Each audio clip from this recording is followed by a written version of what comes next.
só um instantinho. Antes de assistir a essa magnífica TV afiada, inscreva-se no nosso canal. É fácil. Depois, clique no sininho para receber um alerta sempre que uma nova TV afiada estiver no ar. Tudo bem? Já foi pegar a pipoca? Então assista mais um sucesso da TV afiada.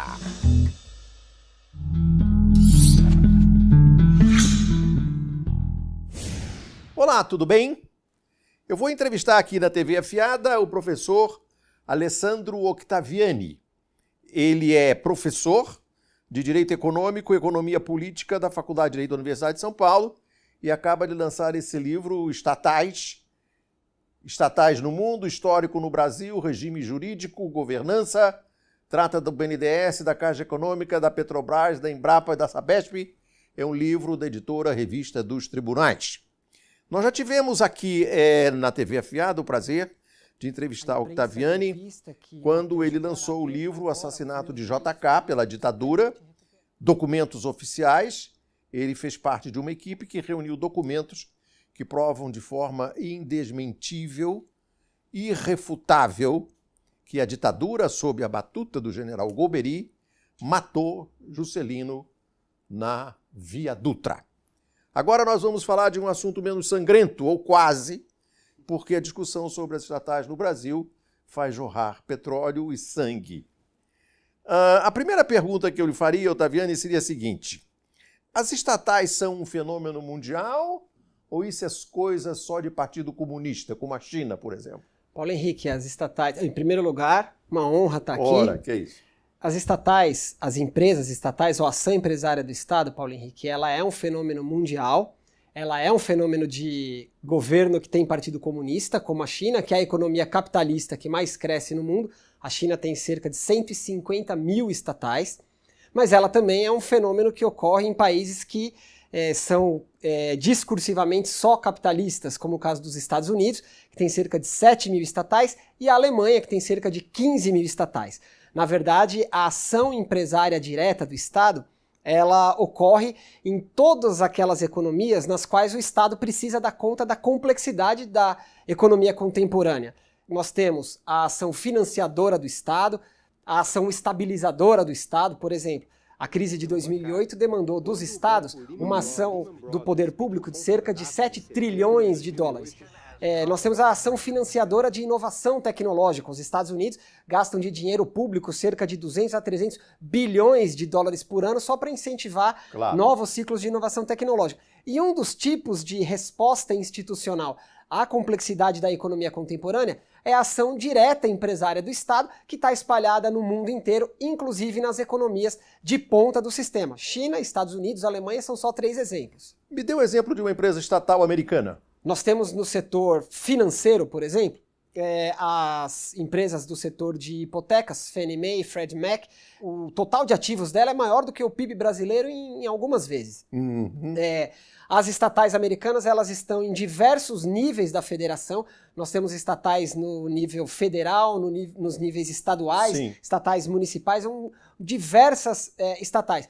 Muito embora os Estados Unidos gostem de falar que não tem empresas estatais e, pior ainda, muito embora brasileiros também repitam isso. Aí já estamos no terreno, de fato, da desinformação total. Para ser gentil. Isso. Uma estatal famosa na Alemanha. Vamos pegar um exemplo que a gente acha que é uma empresa privada. A Volkswagen, por critérios da OCDE, que é quem vocaliza os interesses dos países desenvolvidos para analisar o que são estatais e, inclusive, às vezes, criticar países que têm muitas estatais, como a China, a Volkswagen seria uma estatal. Claro. Porque ela é um grupo de propriedade da unidade subnacional, da unidade federativa onde ela está localizada. Ela tem como um dos seus sócios o Fundo Soberano do Qatar, o que a coloca então como uma espécie de estatal binacional, quase igual a Itaipu, e ela ainda tem um pedacinho do poder de controle exercido pela família que deu origem à empresa. Então, só um pedacinho das ações da Volkswagen. Exatamente. Sim.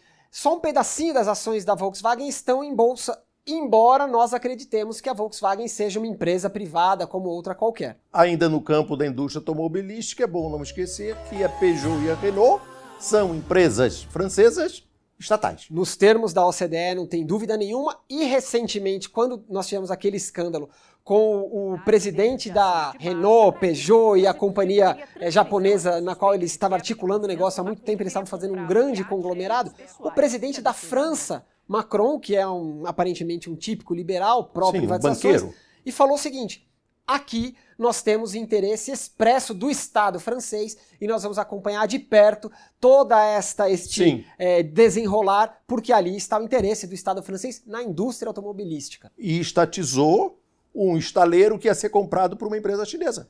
E o Macron. O Macron tem feito reestatizações. Isso. As reestatizações estão acontecendo em diversos países do núcleo do sistema capitalista. No caso da Alemanha, esse talvez seja um caso o mais notável, porque as empresas municipais, essas que basicamente atendem o nosso dia a dia, lixo, água, coisas do gênero, da década de 90 para cá, quando ocorreram as grandes privatizações, o que o consumidor alemão percebeu? Que a lógica de uma empresa privada, como não pode deixar de ser diferente, ela compra barato, ela tem que vender mais caro e ela quer fazer o máximo de lucro. O consumidor alemão, uma hora ele pesou e falou: peraí, este negócio aqui, este produto está me sendo ofertado por um preço maior do que antes e a qualidade do produto está pior, porque tiveram que demitir algumas pessoas. Então, nas municipalidades alemãs começou a ocorrer as reestatizações. Esse é um fenômeno que podemos fazer breve, por exemplo, com o telefone no Brasil, que ficou mais caro e pior. Bom, Octaviani, desde quando há estatais no Brasil?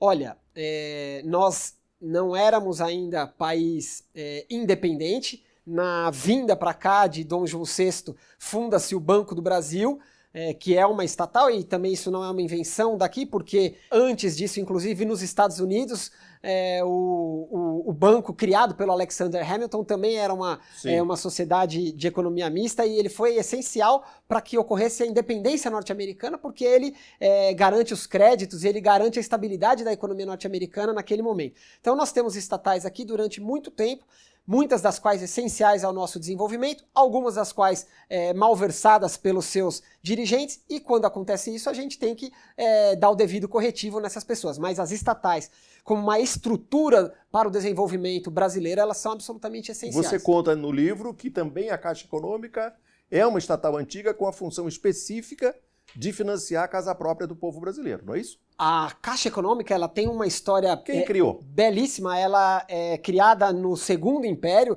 O Dom Pedro II, ele próprio acreditava que o povo brasileiro, ainda nós estávamos no momento da escravidão, ele é chamado do imperador amigo dos escravos, ele ia em terreiro de umbanda, enfim, era uma figura com muita relação. Mas manteve a escravidão o máximo que pôde. Ele estava envolto naquela quadra.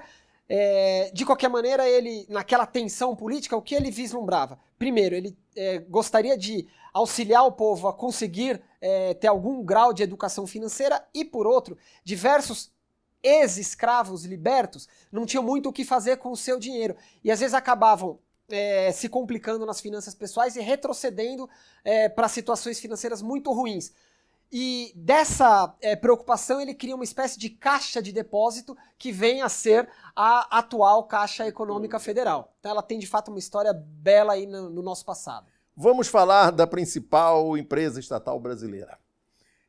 Você conta no livro que a fundação da Petrobras pelo Dr. Getúlio, que é considerado um demônio pelos nossos neoliberais, que aqui no Conversa Fiada a gente trata com carinho de neolibeleses.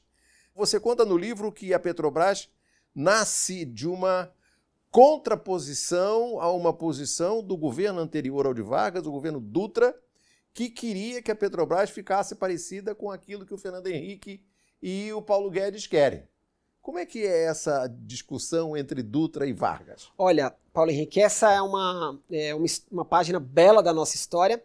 Em primeiro lugar, nós temos uma série de pesquisas técnicas financiadas pelos Estados Unidos, Sim, atestando cientificamente que não havia petróleo no Brasil. Certo. Eles mandam para cá técnicos que nos provam com toda a sua técnica que no Brasil não tem uma gota de petróleo e que, portanto, nós temos que continuar comprando o petróleo deles. É claro que esta técnica, essa ciência não era ciência coisa nenhuma, era mentira. Sim. Os Estados Unidos estavam mais uma vez... O famoso relatório Link. Diversas missões que vêm para cá para basicamente falar que nós temos que continuar sendo consumidores de produto americano. E é bom lembrar, e isso não está exatamente no seu livro, mas eu me permito essa contribuição modesta, e essa posição americana tinha, evidentemente, o apoio absoluto da imprensa liberal brasileira, que no meu site a gente chama de PIG, à frente o Assis Chateaubriand, que tinha, na época, um poder parecido com o que o Roberto Marinho teve durante algum tempo.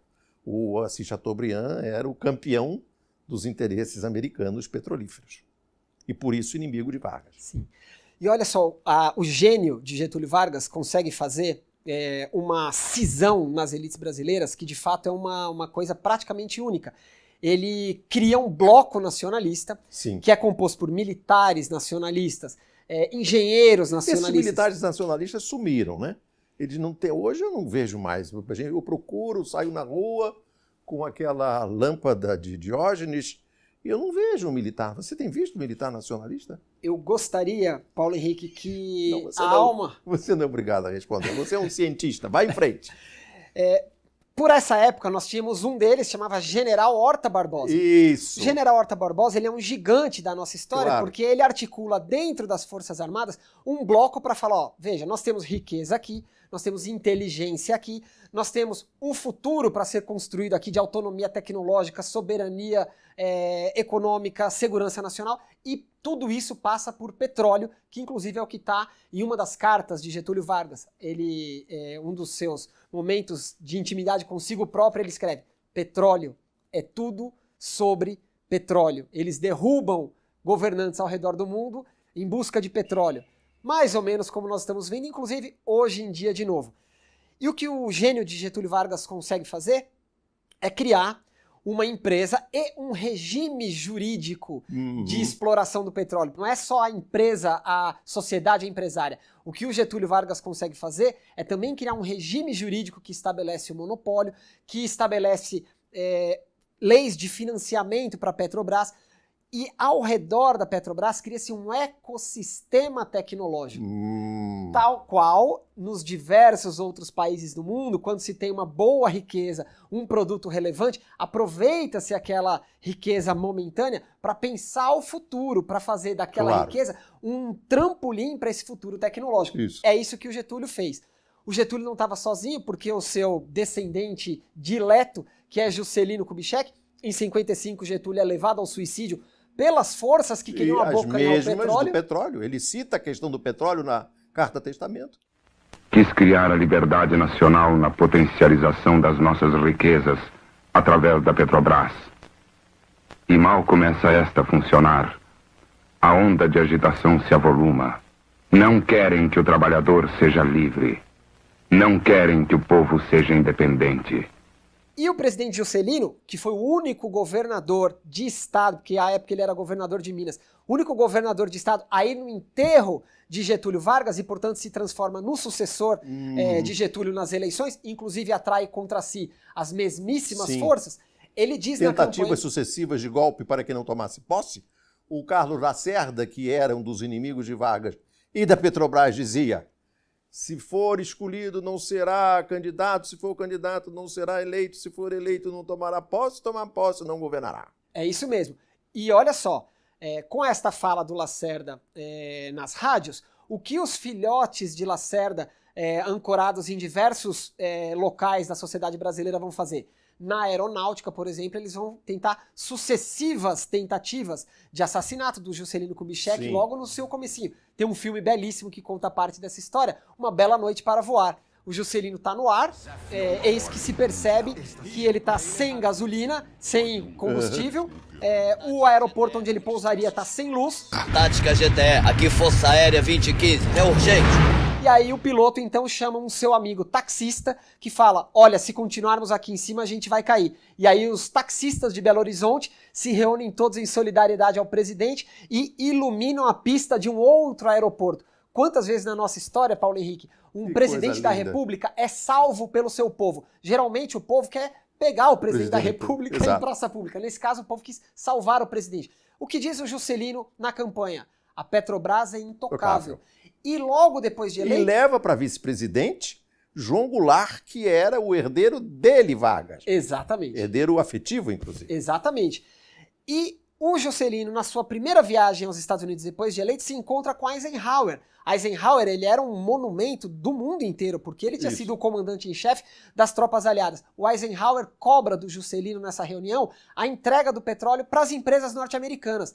O Juscelino, lá em Mae West, nos Estados Unidos, quando perguntado pelo Eisenhower daquela forma direta que os americanos, ainda mais um comandante militar sabe perguntar, ele diz: presidente Juscelino, quando o petróleo brasileiro será explorado pelas empresas americanas? E diz o presidente Juscelino: nunca. O petróleo brasileiro será explorado pela empresa brasileira, porque os Estados Unidos até hoje só nos fizeram sabotar nesse assunto. Próximo ponto da pauta, presidente. Olha, isso é o Próximo presidente. ponto da nossa entrevista. Como é que o Fernando Henrique Cardoso e o José Serra desmontaram e tentaram destruir o processo da Petrobras de Vargas? No dia 1º de janeiro de 1995, quando Fernando Henrique assume a presidência, no seu discurso de posse, logo depois de ser saudado pelo seu professor Florestan Fernandes, no Congresso, Fernando Henrique Cardoso inicia a sua fala afirmando que ele vai enterrar a era Vargas. Isso. Portanto, essa é a chave para o que ele pretende fazer na Petrobras. A partir daí vem diversas formas de desestruturar a empresa e, simultaneamente, o regime jurídico. Então, a mira primeira é nos artigos constitucionais que regulam o regime de monopólio da Petrobras. Claro. O 177, ele organiza constitucionalmente esse regime. Então, o governo do presidente Fernando Henrique, ele busca desagregar a proteção constitucional e trazer para cá parte daquelas empresas que sempre foram contra a Petrobras. E quando nós desagregamos uma estrutura produtiva como a da Petrobras, na verdade, não é só a exploração do petróleo, daquele petróleo que está ali naquela hora que está em risco. Na verdade, o que nós colocamos em risco são as cadeias tecnológicas para o futuro.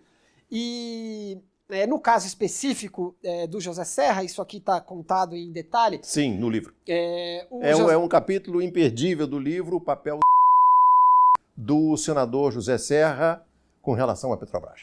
Esse é um capítulo que, infelizmente, teve que ser contado aqui em detalhes. Durante a eleição que ele concorre com a então candidata Dilma Rousseff, ele já afirma que um dos compromissos que ele tem é o de desestruturar o regime da exploração do pré-sal. Sim. Ele é derrotado nas eleições, então ele não consegue fazer isso como presidente da República.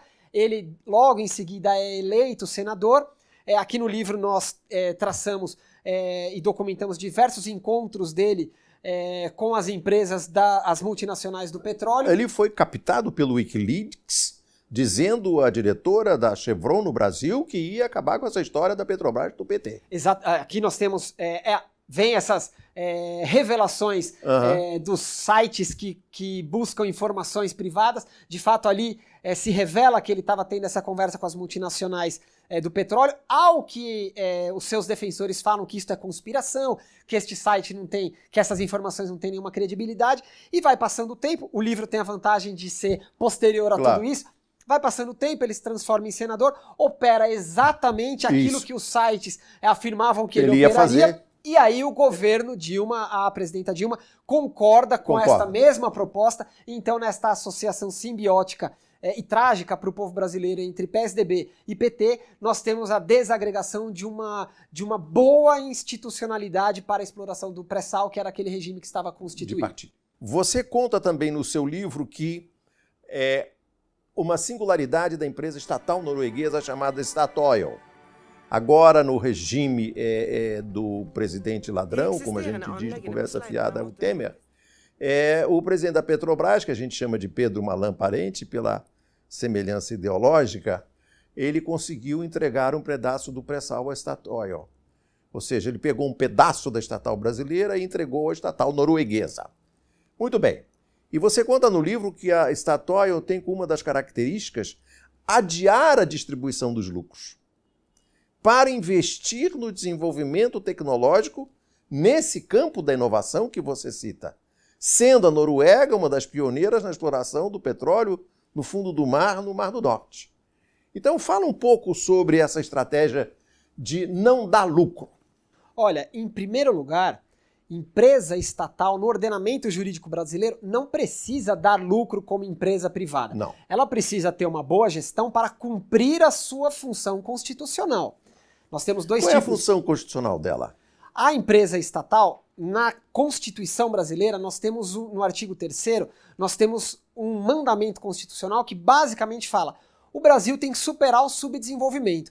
Superar o subdesenvolvimento é adquirir capacidade de autonomia econômica interna, para que a gente não fique dependente de choques externos, Claro. e nós temos que ter uma condição de vida digna dentro do nosso país. Esse é o programa constitucional que está na Constituição. Portanto, as estatais que são criadas, elas são integrantes da administração pública, não para outra coisa, salvo para cumprir a Constituição. Claro. Portanto, o princípio jurídico retor, definidor do que deve ser a gestão de uma estatal é a Constituição Federal. Qualquer outra coisa é anticonstitucional. Claro. Portanto, no caso da Petrobras, ela tem que ser organizada para cumprir a Constituição. E aí agora a gente vai fazer uma analogia com a Statoil, que é a estatal do petróleo norueguesa.